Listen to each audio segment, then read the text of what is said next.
This podcast is not meant to be professional advice of any kind. It is meant to be informative and entertaining. If you make any changes to your life, see the appropriate professional before you do so.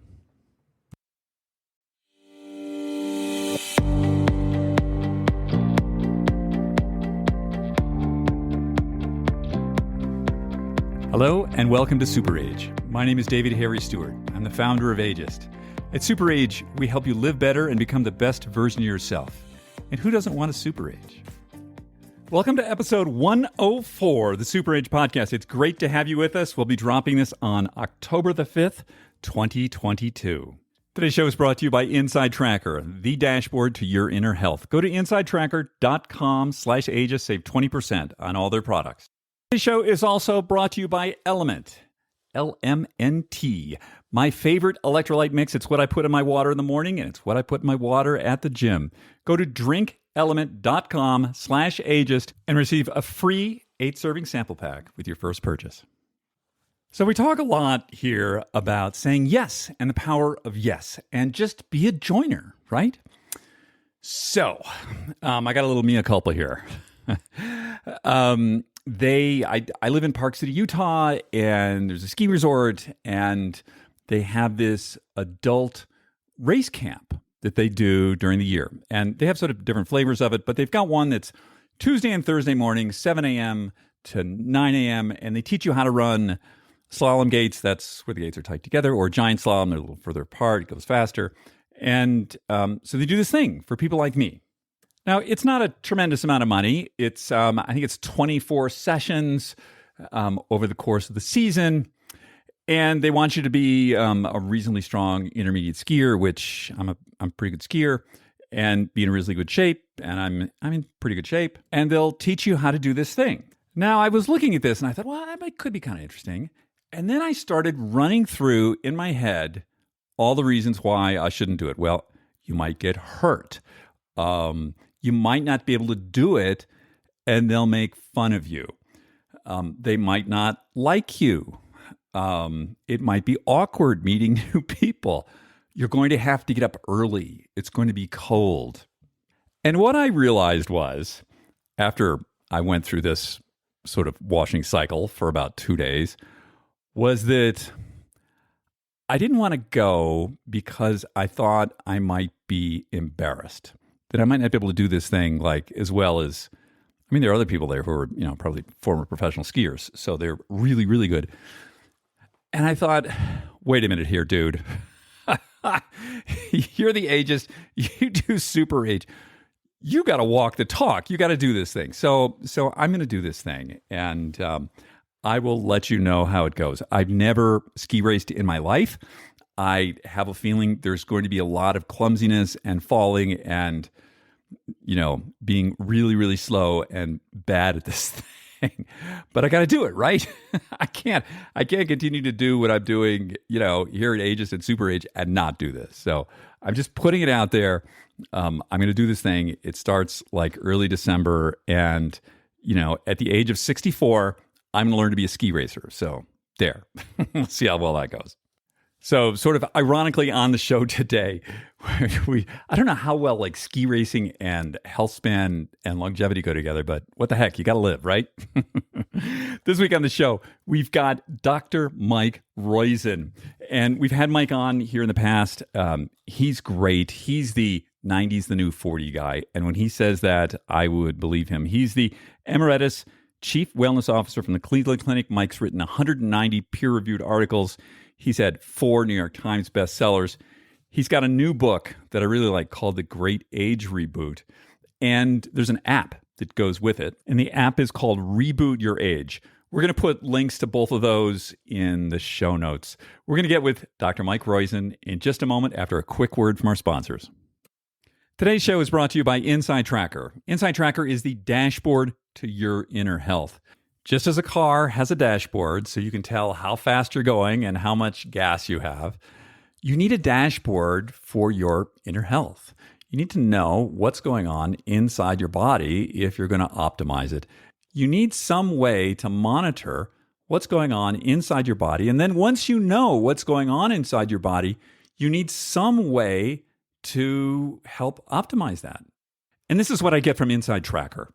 With their 43 biomarkers that they're testing, along with the genetics that they test me for, I know what I should be eating to really optimize where I want to be. And I get to choose that target of where I want to be. Am I working on brain health? Am I working on longevity? Is there something with my fitness that I'm interested in optimizing?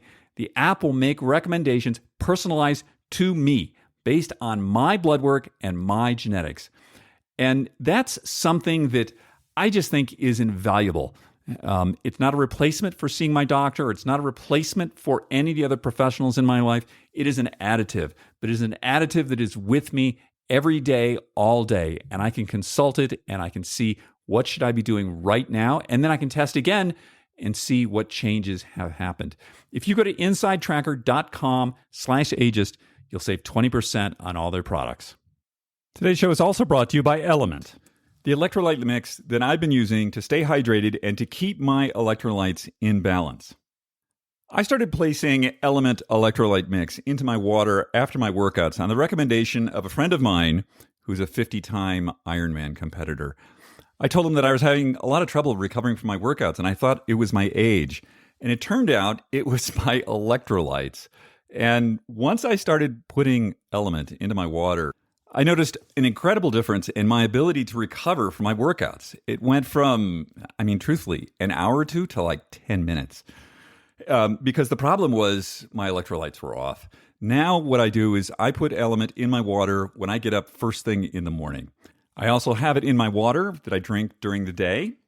And then, of course, at the gym, I make sure that there's Element in my water. And, of course, in my beloved sauna, the same thing, Element in the water.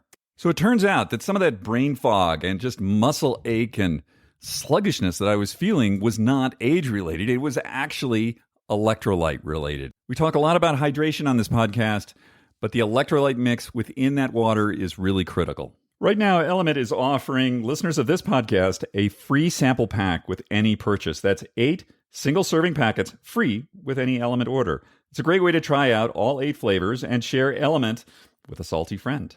Get yours at drinkelement.com/ageist. This deal is only available through this link. You must go to drinkelement.com/ageist. We'll be leaving that link in the show notes too. After you check it out, let me know what you think about it. Did it make the change for you that it did for me?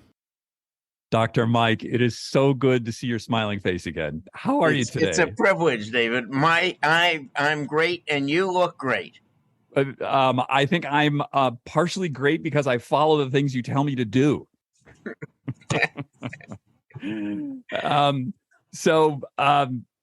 Tell me, so you've got the book came out, Great Age Reboot, and an app came out with it. I'll at least show the book. I'll hear. I got one too. Great. It's a fantastic resource. Tell me a little bit about the process of making the book. And I can show you the app too if I can get my cell phone to stay on while we're talking. So the app, the attempt with the app is to have me in your pocket, right? So there's my set of the app. But the book came first, and the only reason I would ever write a book, at least in my mind, is because I think there's enough science that makes behavior change important.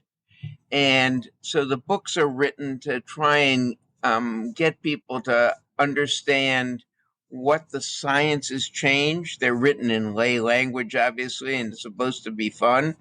And the second, and we work hard to get fun in them. And then the second thing is to motivate behavior change, or at least thought. So this book came out because the science of aging, that is into the basic mechanism of aging, is advancing fast enough that I think it is likely, with 14 shots on goal, and we can talk about what that means in a second, but with 14 shots on goal, there's an 80% likelihood we're all going to be able to be 40 when our calendar age strikes 90. That is, we're going to get rebooted back, which has, and that's really what the first third of the book is about, is the science change. The middle third is about the policy, financial, and social changes that we can benefit from if we take advantage of it. And the last third is about what we can do to prepare for it medically, that is, health-wise, and a little bit financially. So the key point is, what we wanted to do with the book is to help people understand how important this is. The app came afterwards because the science is advancing so fast. We wanted people to keep being able to be updated and for it to be personalized to them. And so that's why we did the app. For people out there listening, the name of this book is The Great Age Reboot.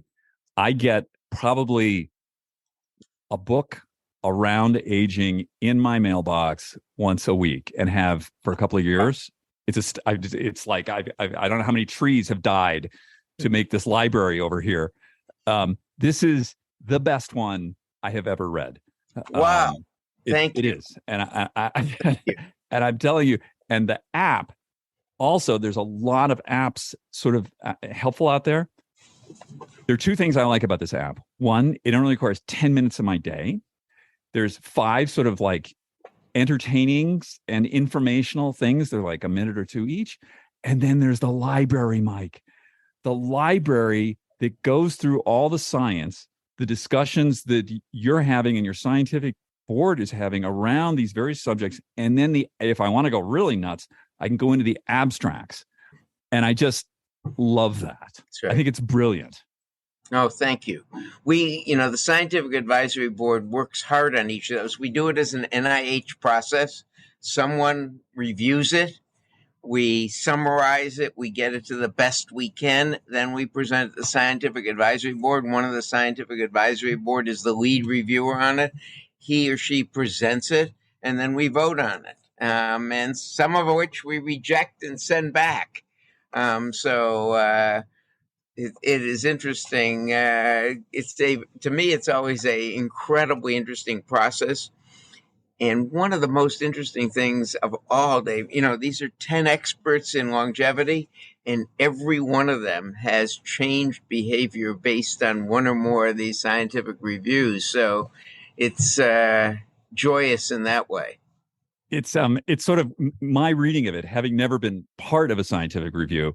I see that, there'll be an item, whatever it is, and there'll be somebody will be talking about the pros, somebody about the cons, and the articles, and I just think that's great. But the thing that got my attention is right up front of the book, it says life expectancy.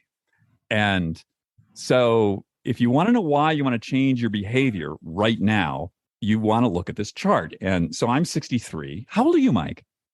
I'm 76. And you look like you're like 58. So thank you. Couldn't you try 40?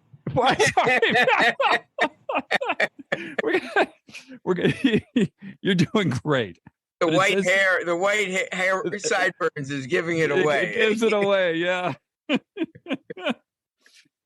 It says here, like, if my approximate age is 65, when I was born, my life expectancy was 73. My projected life expectancy now is 110. So that's 45 extra years. And if you happen to be 25 now, your life expectancy is expected to be 125. Where'd you come up with these numbers? I love them, but how did you get to them? Well, it's based on what we expect the death rates and certain disease death rates to be based on the science that is occurring. So the advances in cardiovascular disease prevention and rebooting from it, in immunologic disease such as cancer and infections, and in dementia, which are really the 3 biggest ones. The only one that isn't going to change is what we call unforced errors or accidents, which is you do stupid stuff. So I asked you before we got on, do you wear a helmet when you go skiing? And you said yes, but a whole bunch of people still don't. And that's what we call unforced errors. Yeah, we want to. The way I look at it, Mike, is we all have a risk pie, right? And how do you want to allocate your risk? And so my feeling is, things high risk, like when people talk to me about buying a car, I say I don't care about the gas mileage. I don't care how fast it goes. What I want to know is if you hit a truck, what's the outcome? That's what I want to know. Reduce risk in all these unforced errors as much as you can. Well, that's actually, that's actually a very, how do I call it, deep thought process. I mean, that's you're saying, am I going to survive and do well? And that's actually a key thing, right? And I think that's true of every one of our choices in medicine as well, that is in health as well. So it's a really good way of phrasing it. I want to be alive long enough that I can take advantage of epigenetics. That's exactly right. So that we're going to have this wonderful revolution if we make it another 10 years. I think you told me 63? I'm 63, correct. Right. So you're very likely to make it to the point where we're going to get that benefit. And so it's going, and it looks like it's going to be a huge benefit of for someone as curious as you and as what I would call viable and vibrant as you are, you're going to get the full benefit. I hope so. Thank you for your vote of confidence in that. Let's talk a little bit about there's so much. This is a great book. There's so much in it, but thank you. Let's talk about epigenetics and the effect and what epigenetics are and the effect of stress and the opposite of happiness on epigenetics. How does that work? So, all genes do is make proteins or watch other genes. But it turns out when the Human Genome Project started, we expected to find, that is both the Ventnor group in private and the Collins group at NIH, expected to find, based on the amount of DNA in your nuclei, 300,000 genes. They found only 22,500 about, of which 1,500 are on at any one time. We'll come back to that. But they called the rest of the DNA, the majority of it, junk. 8 years later, the ENCODE project found that it was really switches that control which of your genes are on, what we call methylation or demethylation, which caused the mRNA to skip over it or to read that and produce proteins. Basically, you have switches that control whether your genes are on or not. Stress, it turns out, turns on genes that make proteins that cause inflammation. Moderating stress, that is happiness, turns off those same genes and turns on genes that makes anti-inflammatory proteins that decrease inflammation. Most important things, we know this way back when, from the Whitehall studies in Great Britain and Berkman's Alameda County studies, posse and purpose. Having 6 friends you're vulnerable to every month and having a purpose in life and a job with latitude. You right now have a huge job that has latitude. You can ask me any question. You can do this any time of day or night. It's a great position. So having latitude and decision-making ability in your job. Oprah once asked me when I was on her show, she said, what's the worst job in the world? And I said, it's a chicken part separator. So you have to do things really quickly. You have a chance of injuring your hands and you have no decision latitude. They tell you when the line stops, when it starts. So what you want is decision latitude in your job. That's why teaching is getting so much more stressful. And medicine is getting more stressful because they're limiting the choices we have for the way we manage patients, and they limit what a teacher can teach. So those jobs are getting much more stressful and occurring with much more burnout, that limiting of choice.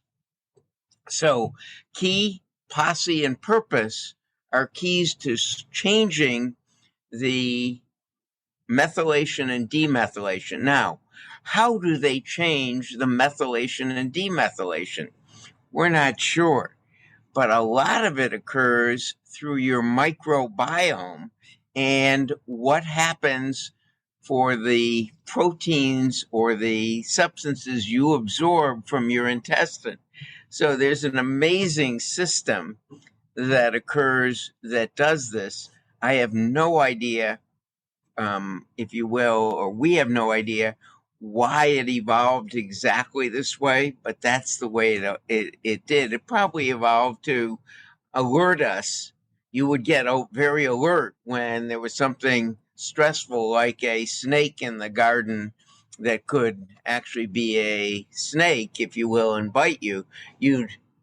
Maybe it was to alert you to jump back or something. I don't know why it evolved, or why, and you can tell why it evolved with a posse.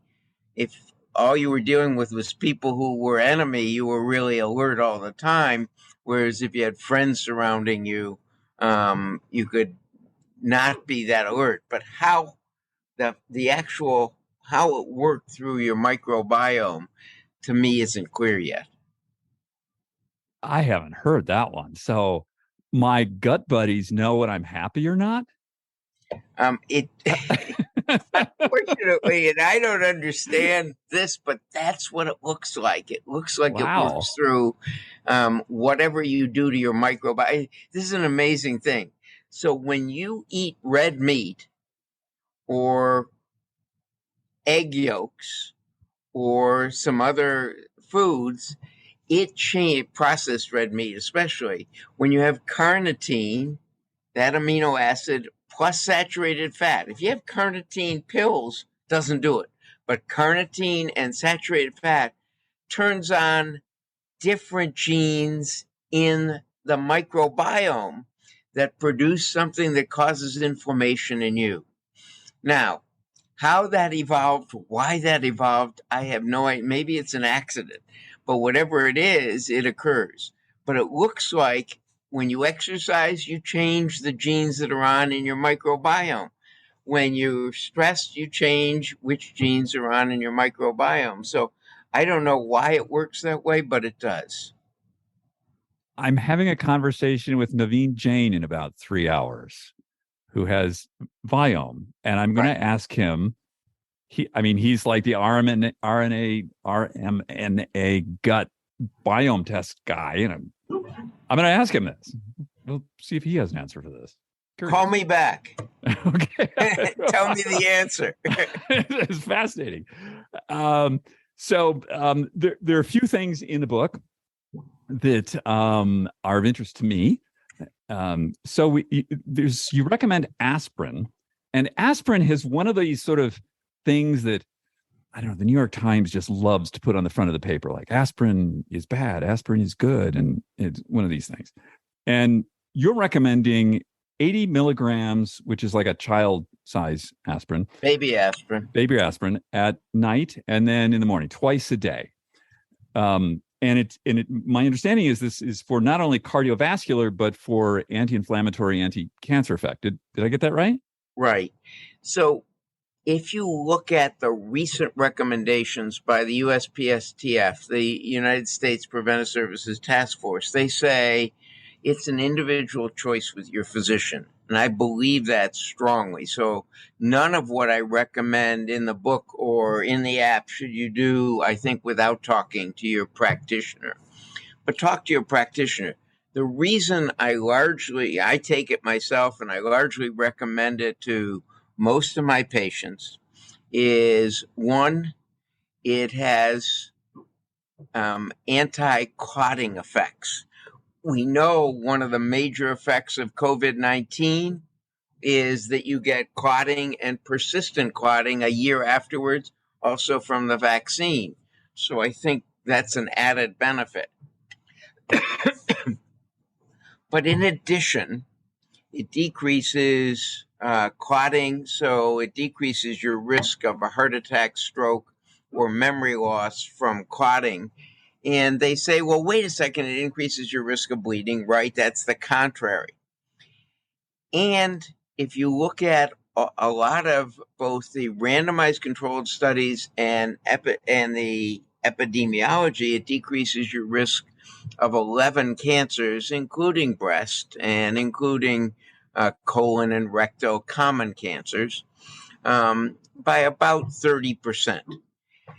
In the U.S. Preventive Service Task Force analysis, they discounted all the cancer risk because they said cancer benefit because they said it wasn't in the same type of patients and they didn't follow them long enough. I disagree with that. The second thing is they upped the risk of bleeding and didn't take into account all the things like having the aspirin with a glass of water or having bovine colostrum with it because they said most people won't do it. And then the third thing they did is they used the data from the randomized studies, which is wonderful, except they used intention to treat and not on protocol analysis. What's intention to treat? Well, intention to treat is I randomized this group to take aspirin and this group not to take it. Well, it turns out of the group to take it, only 64% took it. And of the group not to take it, 32% actually took aspirin extra. And when you look at the on protocol, that is the people who actually took the aspirin, no matter which group they're in, and the people who didn't take it, no matter which group they're in, there was about a 44% reduction in heart attacks compared to the other group. It wasn't 10% as in the intention to treat. So what you've got to say is hooray for OCD.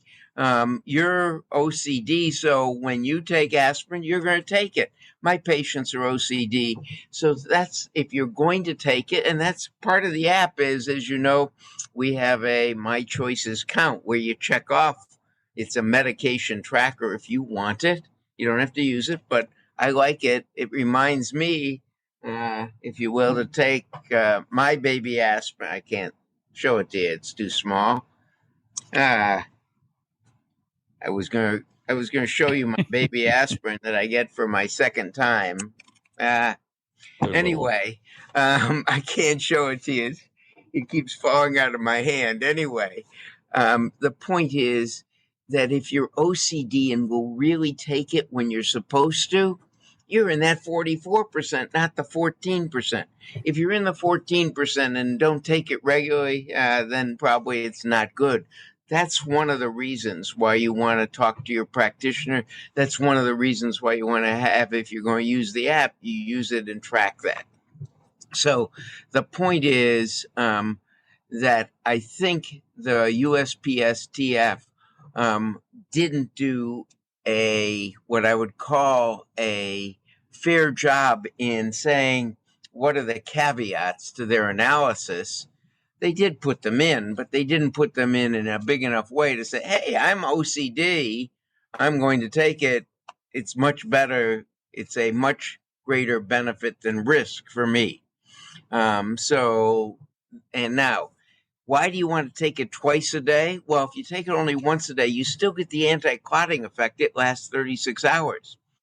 But the anti-inflammatory effect, when we've looked at it, it looks like it lasts 16 to 20 hours. So that you need, if you miss once, and even for most people, they need it more often. Excuse me. Sure.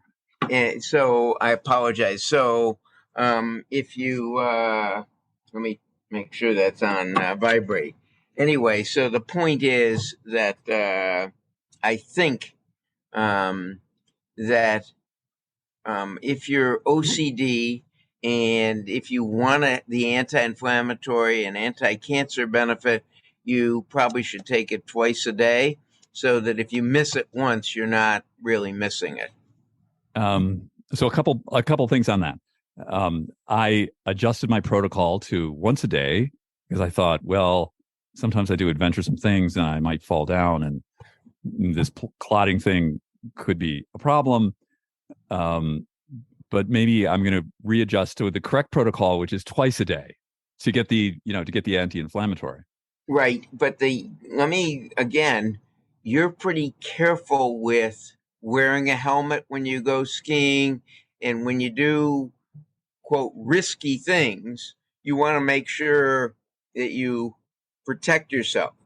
The second point is you don't want to stop aspirin suddenly without your physician guiding you, because there is a rebound, Mm. not in the anti-inflammatory effect as we can tell, but at least in the anti-clotting effect. There's an increase in clotting in Mm. the 3 day after you've taken it, period. So if you stop it, you want to restart it as soon as you can. The key points where you want to stop it is if you're having surgery, plastic surgery, or surgery on your eye or brain. And that the study that you mentioned, over what period of time were they tracking people? Which study is that? If you're talking about the U.S. Preventive Service Task Uh-huh. Force or the intention to treat, the intention to treat, I think, was a 3-year period. Maybe it was a 5-year. There are two large studies. The one I was quoting was from Australia, and I can't remember whether that was a 3 or 5 or year period. I apologize. But again, as you said in the app, all the references are in the app, and you can click on them so you can find it in the app.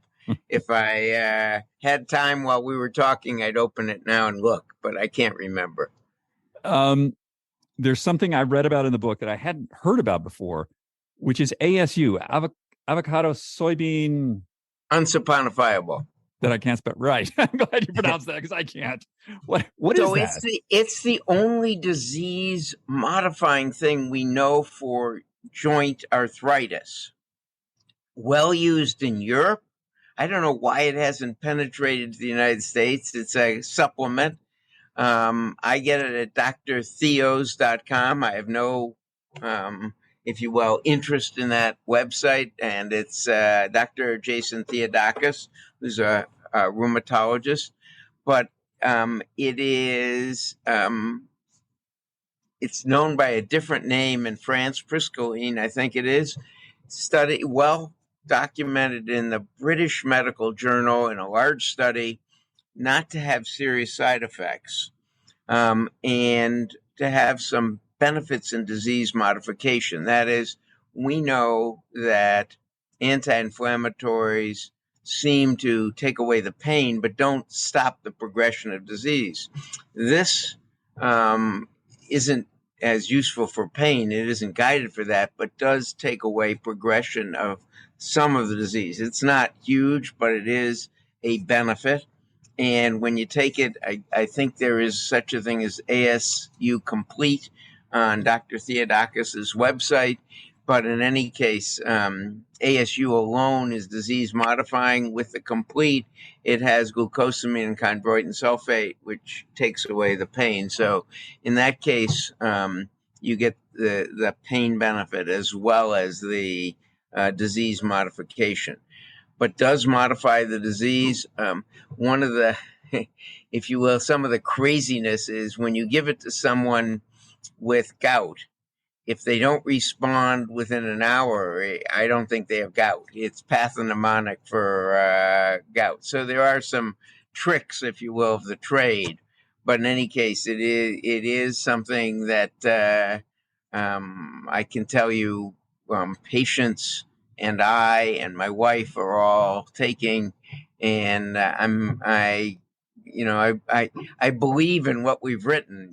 People say how many of there literally are 180 choices in the app, and about 53 supplements, of which about 16 show benefit greater than risk. And I do all of the things that are beneficial, save 2. So with ASU, this is preventative of osteoarthritis or helpful to someone who's already symptomatic of osteoarthritis? it seems to be both. In the studies, and again, they're European studies, it is both. Wonderful. Let's You'd move on. like there to be more data and to be, but we don't have quite enough data for me to say everyone with arthritis should be taking it or everyone should be taking it as a preventive. But it looks like it's pretty darn good. Okay, you sold me. I've painted my joints in my finger joints, so we're looking that up. Let's move on to LDL and statins. So, I don't know. There's been a dozen people on this podcast, and we've got a dozen different views on this. Well, let me give you one based on the data. Okay. Yes. So if you have, let's just say you have an LDL cholesterol of 140 and you reduce it with a statin to 70. Yeah. That decreases your risk. Well, let me give you, let's say you have 140 and reduce it to 100. Okay. That's well documented in the literature. That 40 milligram per deciliter decrease in LDL means you're going to have about a 70% reduction in heart disease risk. It's about a little more. That's in year 1. Now let's say you do it for 10 years. Well, your LDL may only be down 25 now after 10 years from that same dose of statin, but your risk will be down almost 95%. That is, the earlier you start and the more you do it, the more you lower your risk. Not only that, in the Cleveland Clinic series, if you don't have other risk factors, hypertension, other things, and all we're doing is looking at LDL, it's very hard to have a heart attack if your LDL is below 70. And if you even have an LPA, a high LPA, it's very hard to have either a heart attack or aortic valve calcifications if we get your LDL below 40 or your apolipoprotein B below 50. It's really apolipoprotein B that is the real thing you want to do. But let's just say everybody in America, in Europe, and in Canada, they measure apolipoprotein B, which is really the key thing. We've learned to measure LDL. I don't know why we did that, but I mean, it was easier first. We knew it first. But LDL below 70 or apolipoprotein B below 70 is where you want to go. And when you get there, that really radically reduces your risk of heart attack, stroke, memory loss, even impotence and wrinkling of your skin. So for men, you say, hey, I don't care whether you have a heart attack, but do you care whether you're impotent? And most guys will say yes. And so that's one of the things that is, because it's the same process. It's a clot. And for women, it's wrinkling of the skin, and it's the same process. So, but now, are there risks from a statin? Yes. And the great news is they come out pretty fast. And so far, in the virtually all of the cases, if you've got them monitored by a practitioner, is the liver problem reversible? Yes. Is dementia reversible? Yes. You get delirium suddenly, and it's always reversible. 1 in 15,000 people will get delirium, but it's been reversible every time so far in the literature. How about the pain in your muscles? There is a genetic component to that, so you can get the genetic test, but usually we don't get that until you test it twice. Well, in 3 years, we're going to get the genetics on everybody, but we aren't there quite yet. But in fact, if you're allergic, if you have that and you're taking coenzyme Q10, it seems to be much diminished. And we switch you to a different statin. Just switching from rosuvastatin to atorvastatin, usually it isn't there. In addition, in the large randomized controlled trials, about 36% of people taking the statin complain of muscle pain. And guess what?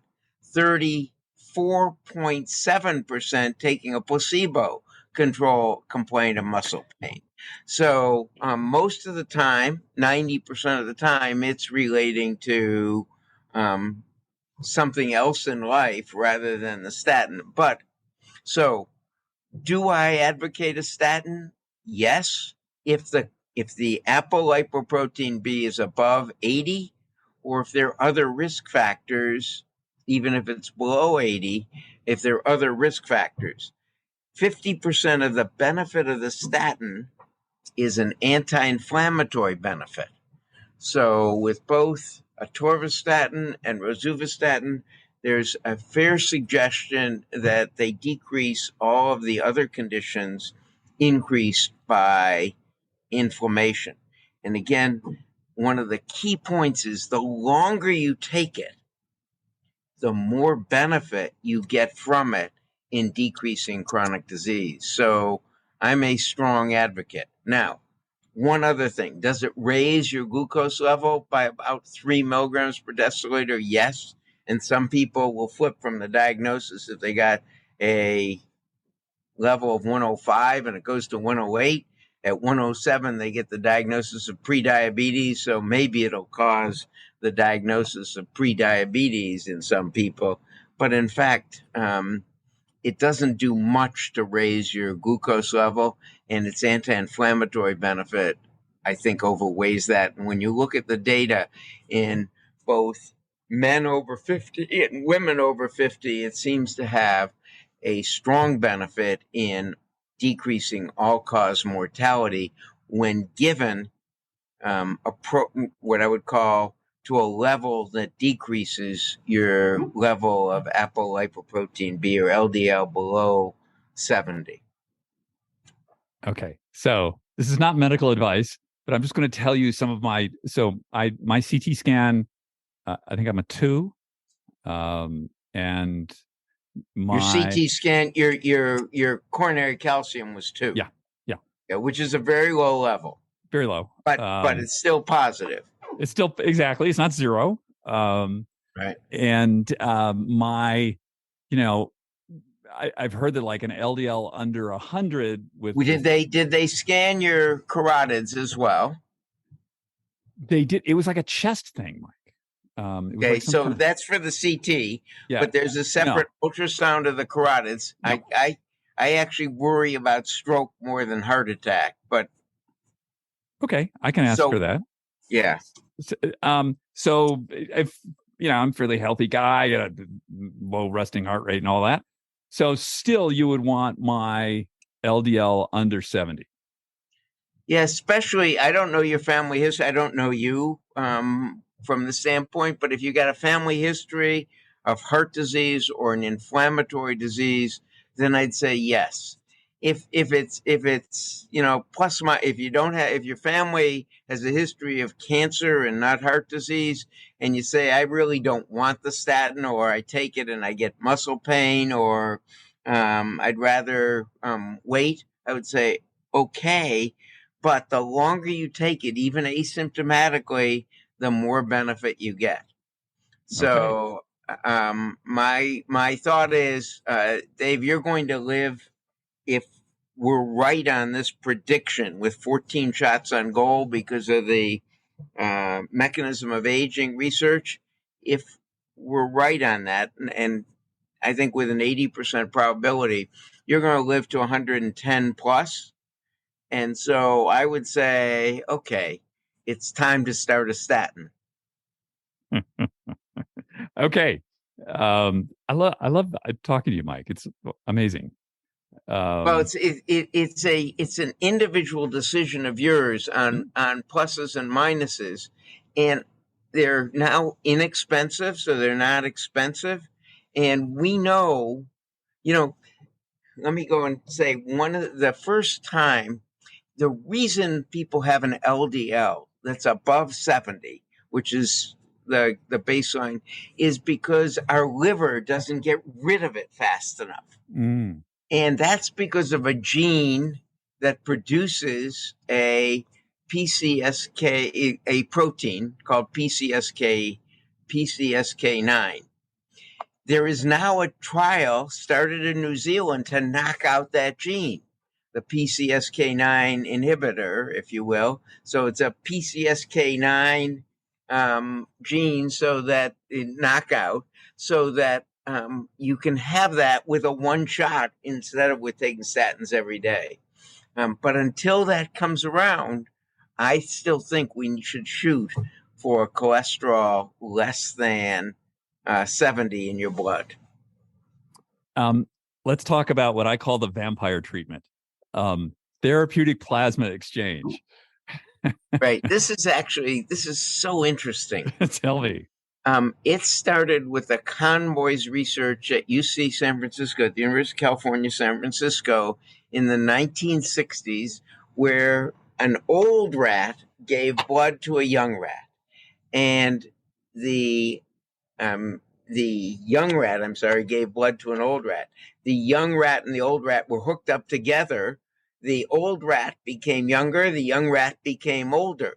So it was said there must be something in blood that's causing that young rat to make the old rat young. And so they spent 50 years, and not only the Conboys, but a whole group of people, looking for what was it in blood that made the old rat young. Well, it turns out it wasn't something in blood that made the old rat young. It was something in blood that made the old rat old. That is, it was misfolded proteins or cells. So the vampire treatment they found in about 2015, and it's continued research now, that if the rats donated their blood, they didn't do it willingly as rats, but humans, we do it voluntarily. If the rats donated their blood and got the red cells that were washed back and then just saline, they made new proteins and new cells, and they got younger. And not only did their hearts and cardiovascular system function younger, but their muscles, their skin, their pancreas, liver, kidney, everything that was biopsied looked younger, like they didn't have old cells with it. That led to both trials in humans by the Conboys, now going on at UCSF and Stanford, but the AMBAR studies. In the AMBAR studies, people with early dementia, randomized controlled trials, you can Google AMBAR or you can go on our app and find it, AMBAR. Those AMBAR studies, about 300 people randomly allocated. The ones who donated their plasma once a week for 5 weeks, then once a month for 4 weeks. So 9 donations over 5 months. At 15 months, their global cognition scores reversed. That is, they started getting rid of their dementia. Not totally, but they were getting improvements and continuing at 15 months. The control group getting worse, which is what you'd expect, what happens normally with dementia. Now, they didn't look at other organs, but this is really the first reversal of dementia we have in a systematic fashion, randomized controlled trial. So now the AMBAR group has started, that was at 6 centers, as I understand it, 2 in Spain, 2 in Chile, University of Pittsburgh, and Cleveland Clinic. Now they've started a 3,000-person study, 100 sites, multiple sites, to see if they can duplicate this in early Alzheimer's. So the FDA has said to them, as I understand it, if the same results occur, this is going to be the first approved treatment for dementia. How expensive is it? Well, we pay kids to donate albumin all the time, so it can't be that expensive, right? All you're doing is donating a unit of blood, getting the red cells back that are washed, and some salt water with it. And so you get that repeatedly. If I had early dementia, knock on wood, I don't have it, but if I did, I would probably start this, or at least I'd enroll in the trial. The trial, I think, is two groups that get the treatment versus one group that doesn't, or a 3-to-1 ratio, something like that. at different levels of plasma exchange. But in any case, that's what I would do. And you can look up AMBAR on Google, or as you say, you can get our app, and it's right in the references are all there. So this To the convoys as well. The therapeutic plasma exchange, is this something similar to dialysis? No, No? well, in a way, it's dialysis. I mean, that kind it's of not machine? really. It's not really, because dialysis doesn't get rid of your proteins or your albumin. This is getting rid of essentially everything in your plasma and just giving you your red cells back, and then giving you saline in place of your plasma, forcing your body to make new proteins and new albumin. I guess the nature of my question is there technology that needs to be invented to do this, or is there existing medical machines that do this? This is whenever the kids go in and donate plasma, that's what happens. When you go to the Red Cross and donate a unit of blood, that's essentially what happens.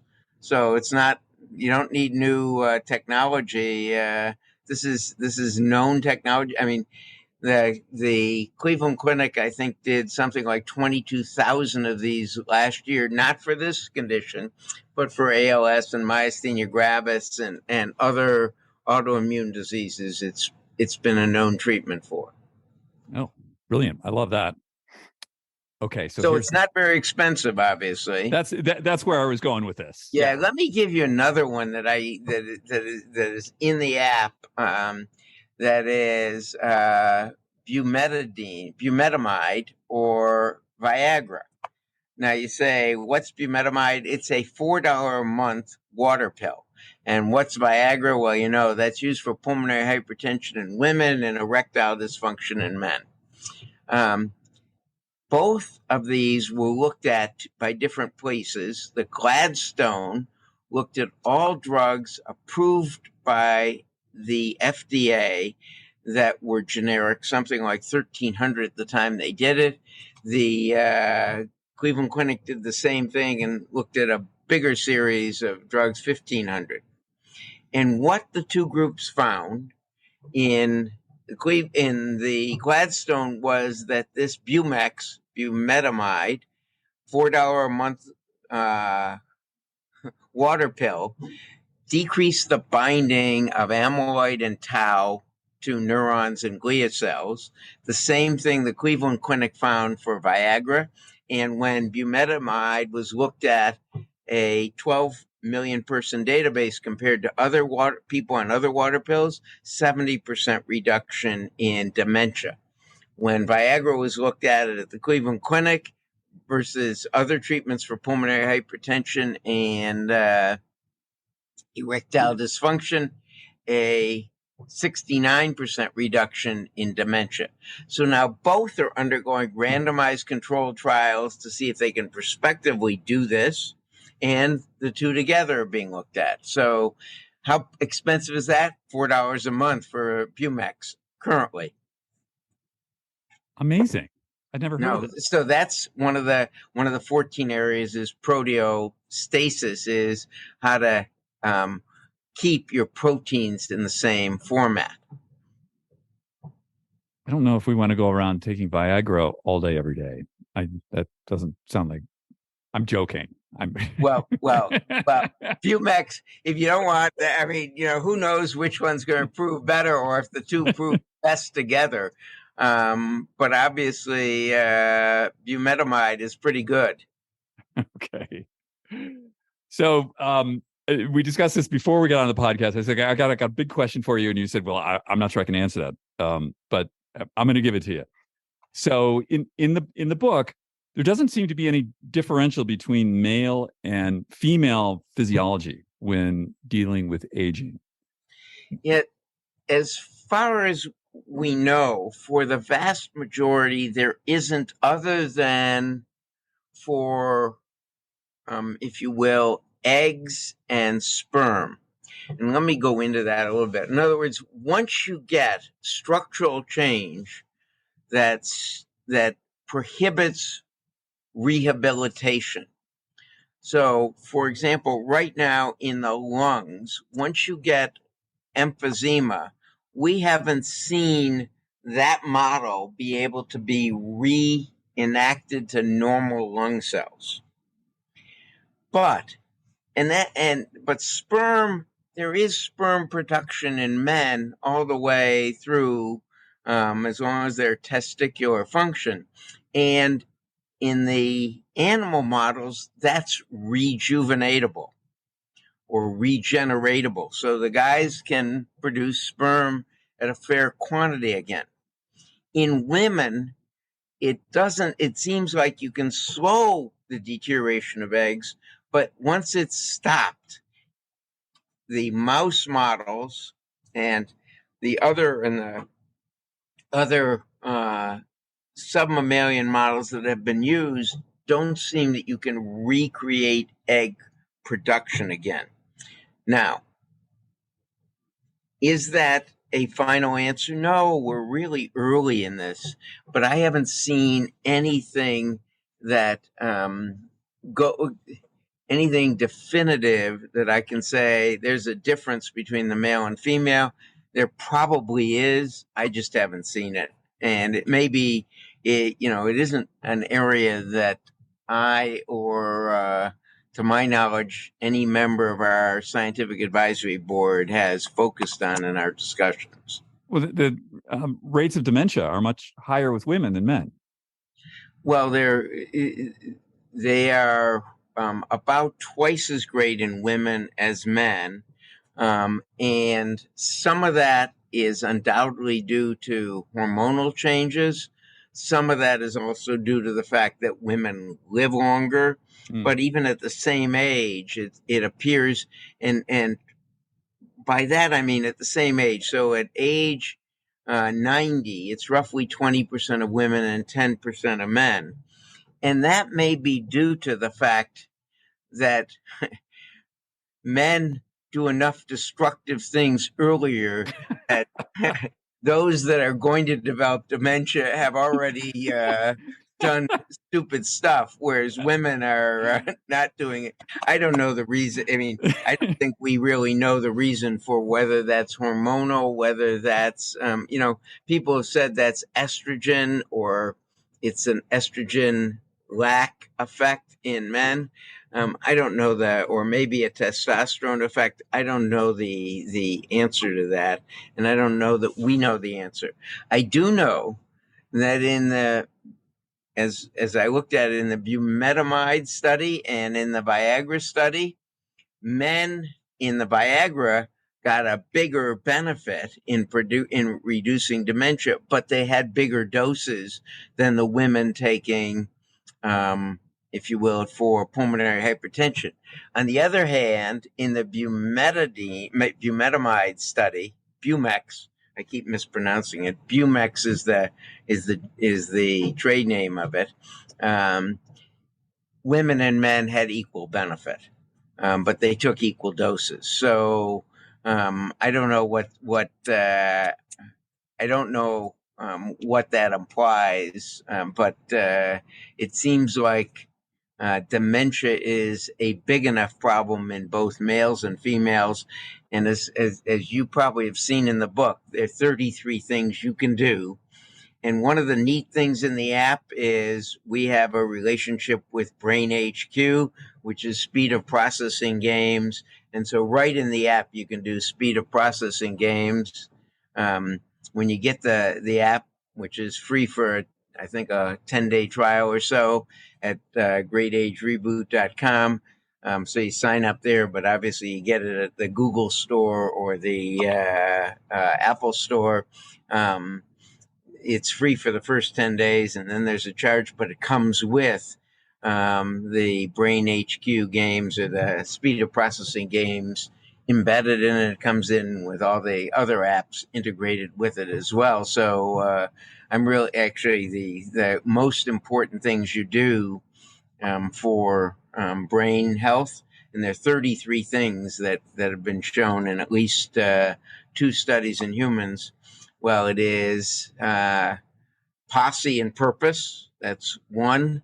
The second one is add speed to your exercise. That is stress your muscle. And the third is add speed to your brain games. Crossword puzzles, executive function games help a little bit. Speed of processing, much greater at building your hippocampus, which is the key organ in the body where size matters. I just want to circle back to what you were said about the men do dumb things earlier in life, and there's a certain Darwinian effect here, and that's why women live longer. I hadn't thought about that, but yeah, what are the all-cause mortality of men versus women at age 20? Yeah,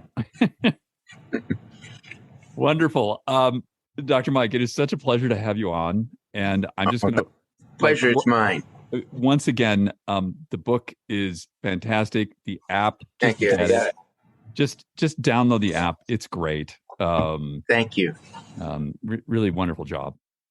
Thank you so much. And obviously, I'm be happy to come on again. And I hope after today's discussion, you'll call me back and tell me what's so effective about the biome. How does the biome do this? Yeah.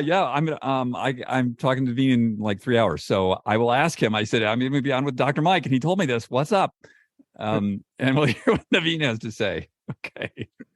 Thank you. All right. Take care, Dr. Mike. You too. Thank you very much. My pleasure. Bye now. Bye-bye. Thank you for joining us on the show today. Mike's book is The Great Age Reboot, Cracking the Longevity Code for Longer Tomorrow. We'll be leaving a link to that in the show notes. Thank you all for joining us today. It's great to have you with us. And please, if you like the show, if there are people out there that you think could benefit from what Mike and I just talked about, please share the program with them. And, please follow us. You can follow us. You can subscribe on any of the platforms that you're listening to this podcast on. And guess what? You can leave us up to a 5-star review if you like what you've heard, and that really helps us. You can also leave a comment. We like those. If you want to contact me directly, David@superage.com. Got any questions for Dr. Mike? I'll get them answered. Hit me up, David@superage.com. Until next week, please, everyone, have a wonderful week. Be safe. We'll see you then. Bye now.